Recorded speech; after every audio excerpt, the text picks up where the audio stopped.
Ndugu waandishi wa habari, tumewaita, kuna vuguvugu ambalo linaendelea kwenye taasisi yetu ya GOASU. Mnamo tarehe 29 ya mwezi wa kwanza tulikuwa na kikao na mheshimiwa diwani wa kata ya Gongo la Mboto. Alikuja kupokea kero za wamachinga wa kata ya Gongo la Mboto.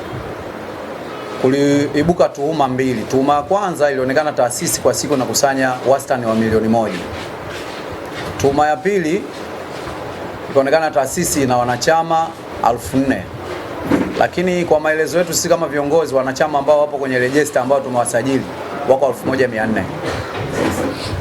Ndani ya kikao kile, mheshimiwa diwani aliunda kamati mbili. Kamati ya kwanza ya kusimamia makusanyo, kamati ya pili ya kuratibu upangaji wa wafanyabiashara. Wakapewa siku 14. Ndani ya siku 14 waliingia barabarani wakafanya hilo zoezi, lakini tukarudi kwenye kikao cha pili ambacho kilifanyika tarehe 21 ya mwezi wa pili. Kwenye kile kikao hakukuwa na majibu yoyote. Ile kamati ya fedha kwanza ilisema inakusanya kwa siku walitaja majumuisho ya pamoja. Wakasema wamekusanya ndani ya siku 14 wamekusanya milioni 2,800,000, ambazo ni taarifa ni za uongo, ambazo sio za kweli, kwa sababu kama mwanzo walitupa tuhuma wakasema wanakusanya milioni 1, ina maana wastani wa ndani ya siku 14 itakiwa kuwe na milioni 14. Haikupatikana majibu, akazaliwa kikao kingine. Na kamati ya pili ya mipango hawakuja na majibu yoyote. Zaidi wakasema kwamba watu wenye makokoteni tuwaombee waendelee kukaa barabarani. Wakati huo barabara hii unayoiona inatumiwa na vyombo vingi vya usafiri. Kwa mfano kama tuna kiwanda hapo Kisarawe, barabara ndo hii, na kunakuwa na foleni kubwa sana. Ndani ya ule mkutano, mheshimiwa diwani akatoa maagizo. Kwanza akasema kamati ile aliyoiunda iendelee, na akatoa maagizo masaa 72 kwamba ile kamati iandike barua kwenda kwa msajili kulalamikia uongozi. Lakini mpaka leo tunavyozungumza masaa 72 yameshazidi na ile kamati bado inaendelea kufanya kazi. Taasisi kama tutataje kaagiza kuleta mkutano wa wamachinga. Juzi Jumamosi ilikuwa tarehe wiki iliyoisha hii. Tulienda kwenye mkutano, lakini ule mkutano haukufanikiwa kwa sababu ulivunjika. Kulikuwa na vurugu. Vurugu ilianzishwa na nani? Vurugu ilianzishwa na ile kamati. Inavyosemekana kwamba kuna viashiria vya mbunge kuchechea mgogoro Gongo la Mboto. Kwa sababu sisi viongozi wa taasisi kwanza ni makada wa Chama cha Mapinduzi. Lakini hapo mwanzo tulikuwa upande wake wakati yuko mwenyekiti wa serikali ya mtaa. Tulikuwa naye, tukapambana naye, na kweli alishinda, na sio alishinda yeye tu. Alishinda yeye mwenyekiti wa serikali za mtaa, akashinda diwani wa Chadema na mbunge pia wa Chadema ambaye ni bwana Waitala. Lakini baada ya mheshimiwa marehemu Magufuli alivyoingia madarakani, wamachinga wote tulirudi kwenye chama tawala. Ukaja uchaguzi huu hapa ambao wa 2025. Sisi tuliingia tukakinadi chama. Kwa bahati mbaya kwa upande wa diwani alifanikiwa akarudi wa CCM, na kwenye upande wa uraisi mama akapata uraisi, lakini kwenye ubunge tukaanguka. Kwa hiyo inavyosemekana, inavyosadikika kwamba yeye alizungumza kwamba anahakikisha kwamba uongozi wa machinga anafanya nini? Anauvunja, pamoja na uongozi wa bajaji. Kwenye bajaji amefanikiwa. Kwa machinga ndo kama hivyo unavyoona migogoro inaendelea. Sasa basi, kitu kinachotushangaza sisi na tunaamini kwenye hilo, miezi miwili ya nyuma mheshimiwa huyo mbunge aliita wamachinga pasipo sisi taasisi kujua. Baada ya kupita ile tarehe 29 aliita wamachinga pasipo sisi kujua. Tulisikia tu tangazo, mheshimiwa mbunge wa jimbo la Ukonga anataka kuzungumza na wamachinga wa Gongo la Mboto. Sisi wanaulizana inakuaje, na sisi ndo taasisi hatuna taarifa yoyote. Hata kama tendaji wasema tuende kwenye vikao. Kwa sababu ni mwanzo, ukute amekosea atajirekebisha mara nyingine. Lakini jana kishindo leo limepita tangazo, mheshimiwa mbunge wa jimbo la Ukonga anataka kuzungumza na wamachinga wa Gongo la Mboto. Sasa tunajiuliza swali dogo, yule ni mbunge wa Gongo la Mboto au ni mbunge wa Ukonga? Maana ukizungumza wa machinga hawako Gongo la Mboto tu. Banana kuna wa machinga, Mombasa kuna wa machinga, Gongo la Mboto kuna wa machinga, mwisho wa lami kuna wa machinga mpaka Chanika. Kwa nini Gongo la Mboto? Hapa ndo tunapopata na mashaka kwamba hela inasemekana ina ukweli ndani yake, na ndio maana tumewaita waandishi wa habari tuje tuwaambie na serikali iangalie, kwa sababu kuna viashiria ambavyo sisi tunaviona kusema kweli kwetu sisi sio vizuri. Kwa mfano kama kikao cha juzi, watu wanasimama wanashangilia wanasema wa, na ukiangalia mbunge ni Muha. Kwa hiyo serikali mama anaona, na hiki chombo cha habari kikubwa tu, mkuu wa mkoa Comrade Chalamila anaona, mkuu wa wilaya anaona, ili swala walishughulikia kwa haraka sana, kwa sababu ukiangalia Gongo la Mboto sisi wa machinga tuliokuwa na hatuna sehemu kuwapeleka, hata serikali wenyewe wanajua, na hata utulivu wanaoona tunafanya kazi kubwa sana. Tumekuja mradi wa barabara huu, tumesimama kuanzia mwanzo na kampuni ya Sinoaido kuanzia mwanzo mpaka mwisho, na kutokea asali yoyote. Hata pale walivyokuwa wanaleta beacon, walinzi, kuna walinzi tuko nao hapa Gowaso, ndio walikuwa wanasimama na kupanga wafanyabiashara na kuambia hapa leo msipange, ujenzi unafanya nini, unaendelea mpaka mradi umeisha, na tulikabidhiwa ofisi kama ofisi kusimamia wa mradi, na kujawahi kutokea asali yoyote. Na mpaka leo ninavyozungumza, kwa mfano kama juzi kulitokea msiba wa Kaden Pengo, amezikwa hapo Pugu. Chief engineer wa mradi alinipigia simu akaniambia, mwenyekiti, leo wapangeni wafanyabiashara wenu vizuri na takataka zinazo kwa barabarani ziondoeni, tuna ugeni mkubwa sana. Tulifanya hivyo. Kwa hiyo kila jambo linalofanyika kwa upande wa serikali hakuna sehemu si hatushirikiana nao, kuanzia watu wa mradi mpaka wakandarasi wa huduma yoyote. Kuna kipindi zilipita nyaya za nani hapa za mkonga kama sikosea, mimi sio mtaalamu, lakini wale bwana walikuja ofisini wakaambia sehemu fulani waondoeni wafanyabiashara, wasogezeni tupitishe mkonga. Tulifanya hivyo, hatujawahi kuna nini. Na hata vikao vya kiserikali alikuja waziri mkuu, tuliambiwa sisi, alikuja mtendaji ofisini akatuambia siku fulani anakuja waziri mkuu, tutafuteni maeneo kufanya nini, ya kufanyia kikao. Tulifanya hivyo. Alikuja mkuu wa mkoa vile vile. Hakuna kiongozi wote wa serikali ambaye anakuja hapa Gongo la Mboto pasipo sisi kuwa na mawasiliano na kuratibu tukishirikiana na serikali. Lakini jana tumeshangaa, tangazo limepita, na hata nyinyi waandishi wa habari mpo, mmeona mtendaji ananipigia simu ananiambia taarifa kikao cha kesho.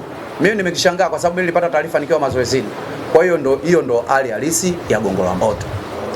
Naitwa Bakari Sufiani Mofi, katibu mkuu wa taasisi ya machinga Gongo la Mboto, kwa maana Gongo la Mboto Machinga Association. Kwanza historia futa sisi tumesajiliwa mwaka 2020 mwezi Machi. Na mimi nilipata bahati kuwa katibu mkuu wa taasisi yetu. Mheshimiwa mwenyekiti ameeleza hapa kwa mapana, lakini nataka niweke rekodi sawa. Taasisi yetu sisi haihusiki na siasa, ila ni dhahiri kwamba katiba nchi yetu inampa kila mtu uhuru kuchagua chama anachokipenda. Zipo kada ambazo zimekatazwa kwa siasa, sisi hatukatazwa. Kwa ndani ofisi yetu kuna machinga pia na vyama vya siasa. Wapo machinga ambao ni makada wa CCM, wapo machinga ambao ni makada wa Chadema, wapo ACT, na hata kwa viongozi hapa mbele pia. Mimi mwana CCM, huyu ni ACT, huyu mwana CCM. Kwa hiyo nataka niweke rekodi sawa. Kuna viashiria vya mgogoro unataka kuzuka Gongo la Mboto. Na sio viashiria, in fact ni mgogoro ambao upo. Katika kikao cha mheshimiwa Dano chozungumza mheshimiwa mwenyekiti hapa cha 29 zilizuka hoja mbili. Hoja ya kwanza ni kuhusu udai wa machinga, na hoja ya pili kuhusu mapato na matumizi. Ikaondoka kamati maana yake kwenda kuleta kugundua nini kinachopatikana, ama zile tuhuma za ukweli ama za uongo. Katika majibu, katika kikao kilichofuata cha kuleta mrejesho, wale kamati iliyoundwa ikaja na majibu kwamba ndani ya siku wiki mbili unapata milioni 2.8 kwa wastani 1,230 kwa siku moja. Lakini kule waliweka kashfa kwamba taasisi ya machinga inakusanya milioni 1 kwa siku moja. Matarajio yetu kama Gowaso ilikuwa ni kuona mheshimiwa diwani kwanza anakemea ule ulikuwa ni udhalilishaji wa viongozi, maana ulikuwa ni ya uongo, jambo bado kufanyika. Na pili, aruhusu Gowaso ende, sio kuruhusu, in fact awaambie kwamba kama na changamoto za kitaasisi kuna ngazi za kutatua migogoro. Taasisi yetu sisi imezungumza wazi, na kama unafahamu taasisi sio za mambo ya ndani, kama unavyoona cheti kifaa cha msajili wa kijamii umetolewa vya kijamii, ndipo kuna utaratibu wa utatuzi wa migogoro katika vyama vya kijamii. Jambo la kwanza, taasisi yetu ina kamati ya nidhamu. Kwa machinga yote mwenye hoja ya msingi yote ambayo kama ana changamoto ana changamoto na viongozi ama taasisi, anapaswa kwanza afuate taratibu wa katiba na kanuni. kuna kamati ya nidhamu. Endapo itashindwa, kuna kamati tendaji ya taasisi yetu Ngorongoro. Kama Ngorongoro itashindikana, pia tunaenda mkutano mkuu, na kama mkutano mkuu utashindwa, tunakwenda kwa msajili, na msajili pia akishindwa kutatua mgogoro, maana yake mahakama ndio chombo cha mwisho cha utatuzi wa migogoro. Kwa hiyo baada ya kikao kile cha pili, hoja pale wao hataki viongozi, wakaja na hoja sasa kwamba wamehamisha hoja sasa. Hoja sasa sio mpaka na hoja sasa sio kwamba kuhusu fedha ama kuhusu machinga, wakaja na hoja hataki viongozi. Basi katokea pale vurugu, hatukufikia mwafaka. Lakini diwani akashauri kwamba watu kama mna shida viongozi, diwani alitoa ushauri wa kisheria. Kama mna shida viongozi ni kama machinga, nendeni ofisi ya msajili wa vyombo vya kijamii, ofisi ndogo Dar es Salaam, pengine malalamiko yenu, msajili atakuja na majibu mahususi. Lakini kama mnaofahamu kwamba uchaguzi uliopita mwaka jana, uchaguzi mkuu mwaka jana, nataka tuweke vile hizi record ziwe clear kwa maslahi mapana ya vyombo vya viongozi wajue. Ofisi yetu ya machinga, miongoni mwa wanachama wao mmoja wapo alipata heshima kwa meneja kampeni wa CCM kata Gongo la Mboto, kutafuta kura za Mheshimiwa Rais, za Mheshimiwa Mbunge na Mheshimiwa Diwani, ambao ni mimi katibu mkuu kwa meneja kampeni. Lakini meneja kampeni wangu wa CCM haukuhusiana na taasisi.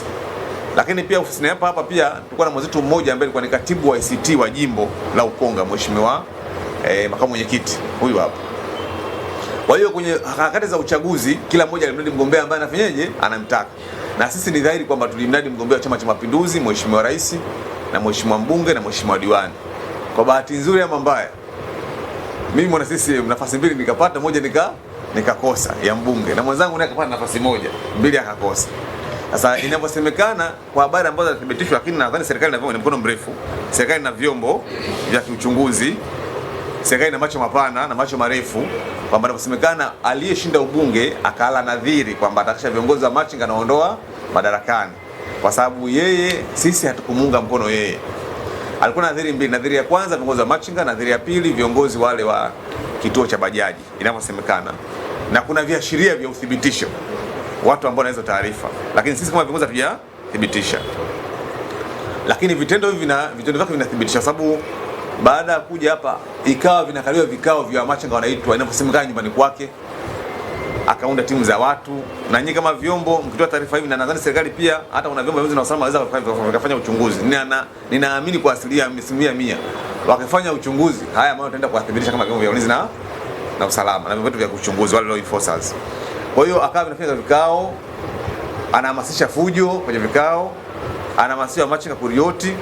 Lakini sisi tumekaa miaka yote hiyo tukiwa tunashirikiana na serikali kwenye kazi zote kama wadau muhimu wa serikali, kwa sababu sisi taasisi ambayo ni binafsi, lakini sisi ni non profit organization, taasisi ambayo inatengeneza faida. Na ni dhahiri kwamba taasisi yetu kuna michango ya ada, kiingilio, kuna vyanzo vya mapato, kuna michango ya ada za kila mwezi, kuna miradi tokanayo na taasisi, sawa. Na hoja zao nyingi wamezileta mezani kwamba wengine wanasema watakapata matumizi, jambo lishasomwa miaka ya nyuma, na tukawaambia kama shida pata matumizi pia tunasoma tarehe 20 mwezi wa 3 mwezi huu mapato na matumizi. Lakini wote hawakutaka, wanataka tusome pata matumizi kwenye mkutano wa diwani, ambao kisheria mkutano wa diwani sio mkutano mkuu wa Goaso, ule mkutano wa diwani kuchukua kero.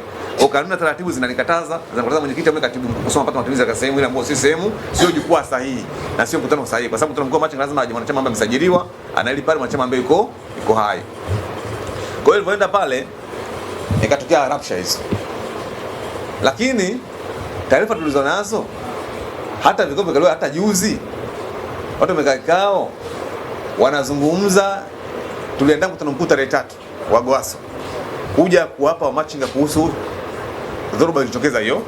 Kwenye mkutano ule inavyosemekana na kwa habari za chini kwamba Mheshimiwa Mbunge aliwaambia watu waje wafanye fujo kwenye mkutano usifanyike, waje wafanye fujo.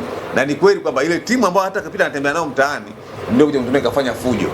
Wakati tulikuwa na wageni, tulikuwa na mkuu wa kanda pamoja na ajenda kuja kuzungumzia mambo mengine, kwa palikuwa na watu wa serikali pia kutoa taarifa serikali kuhusu uwepo wa machinga barabarani. Kuna sehemu machinga alikuja taarifa kwamba watakuwa wasogezwe waondolewe kule mitaa lelini.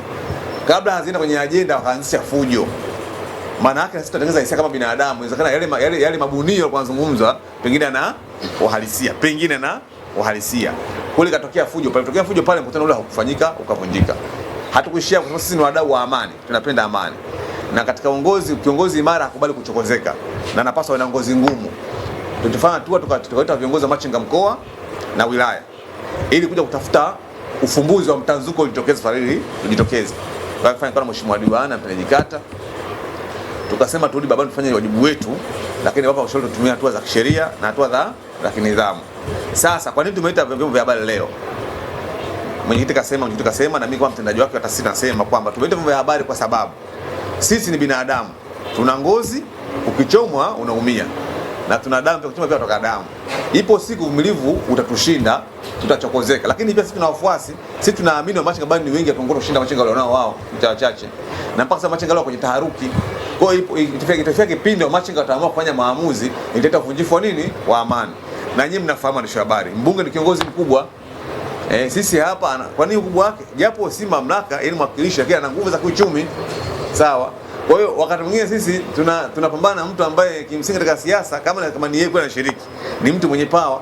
Kwa hiyo vyombo vya habari maana serikali ijue kwamba tuna mtu ambaye kimsingi hatupi nafasi ya kupumua kwenye taasisi yetu na hataka ingine. Na nyinyi mnafahamu kwa mujibu wa sheria na taratibu, hakuna sehemu kwenye katiba ya taasisi yetu ama kwenye vyama vya kijamii inayompa nguvu mbunge kuingilia mamlaka ya nini ya taasisi kwenye sehemu, ama kwenye utendaji, ama kwenye uongozi, ama hata kwenye impact uchaguzi, kwenye kuathiri nini uchaguzi.